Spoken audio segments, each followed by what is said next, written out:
magkakaroon tayo ng review. Review ng hamburger ng Jollibee. Review ho ito. Kasama sa vlog ho ito. Boss Carb Explorer, maraming salamat.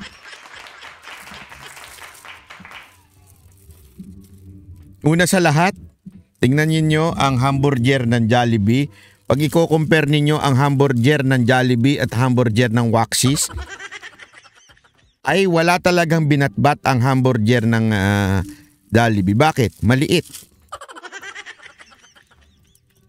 Oh, di ba? Halos kasing laki lang ng mouse. Oh.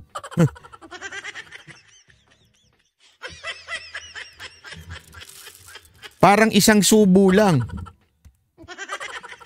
Anipis pa. Oh. Tingnan natin ang laman. Una sa lahat, hindi makintab. Sa Waxis, makintab.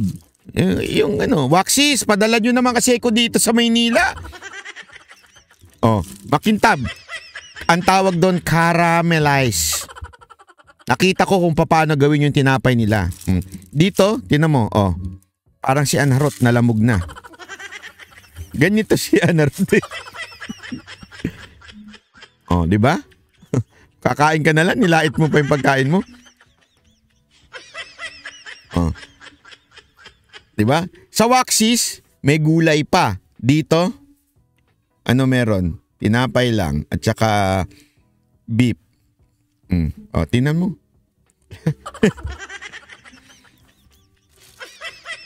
Gemma Sakay, salamat po. Oh. Dapat talaga nationwide ang Waxis eh. Oh, di ba? Tingnan nyo naman, oh. Tingnan na natin kung ilang subo ang hamburger ng Jollibee. Tingnan natin. Pakinggan ninyo kung may tunog. Kasi po, doon sa Waxis, pag kinagat mo, crunchy. Bakit kanyo? Kasi madami yung gulay. Oh, yun. Food vlogger ka na rin? Opo, food vlogger na rin po ako.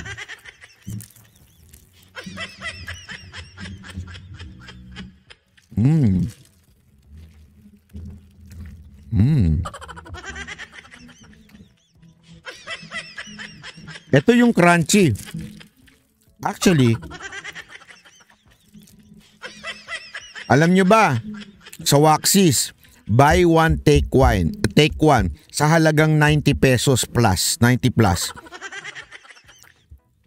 Umorder ako dun sa burger na minuto, nagluluto. 100 plus ang buy one, take one. Sa Waxis, 90 plus lang ang buy one, take one. Ito, ano tayo dito, real talk. Masarap naman. Masarap naman ng Jollibee. Walang biro. Masarap naman. Kaya lang, konti.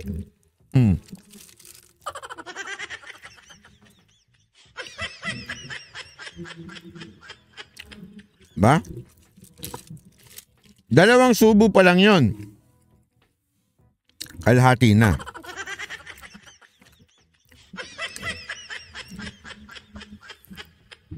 Kalahati na kagad. Oh. Diba? Tigman pa natin. Pangatlong subo. 1/4 na lang natitira.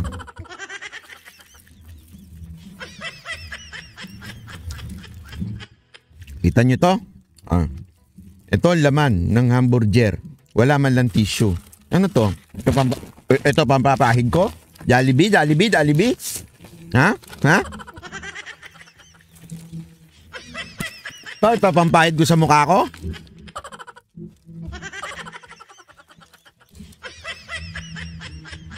Hindi 5 subo. 4 na subo lang.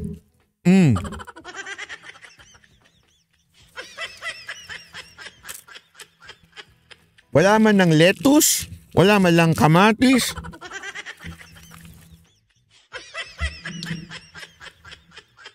Diba? Ay, naku naman.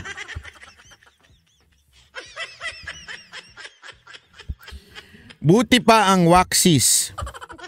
Hindi mo kakayaning isubo yun ng 4 na beses lang.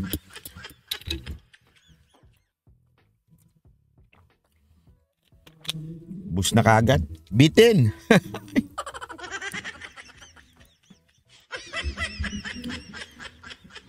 Yung sa Waxis, wala nga eh. Gusto ko nga i-review yung Berger ng Waxis eh. Pero kung gusto nyo malaman na meron doon ako shinare doon sa aking Facebook, pinakita niya yung mga Berger ng Waxis. Grabe yung gulay.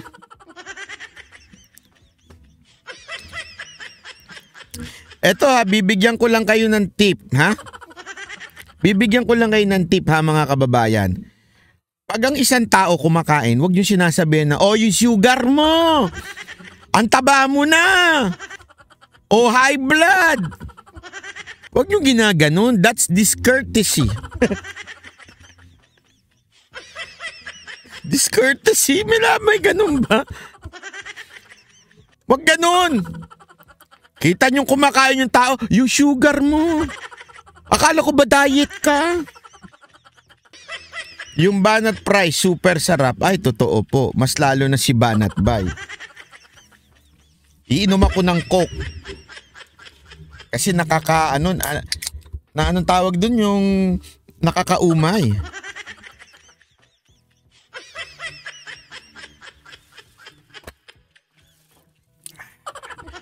Banat ba yung sugar mo? Sobrang tipid. Wala man lang tissue.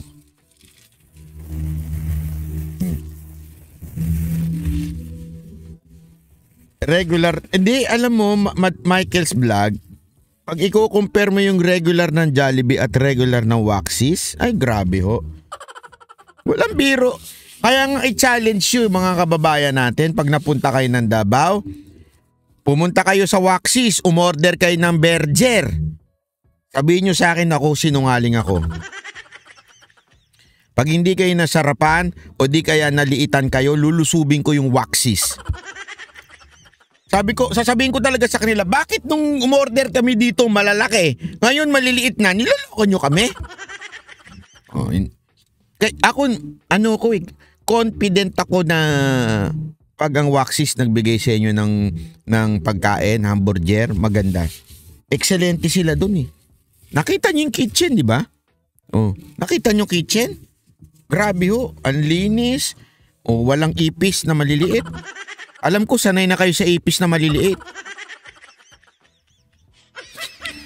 Oh, pure beef ba yung Berger ng Waxis? Oo, at bagong katay lang yun. Yung mga manok nila galing nga sa farm nila eh.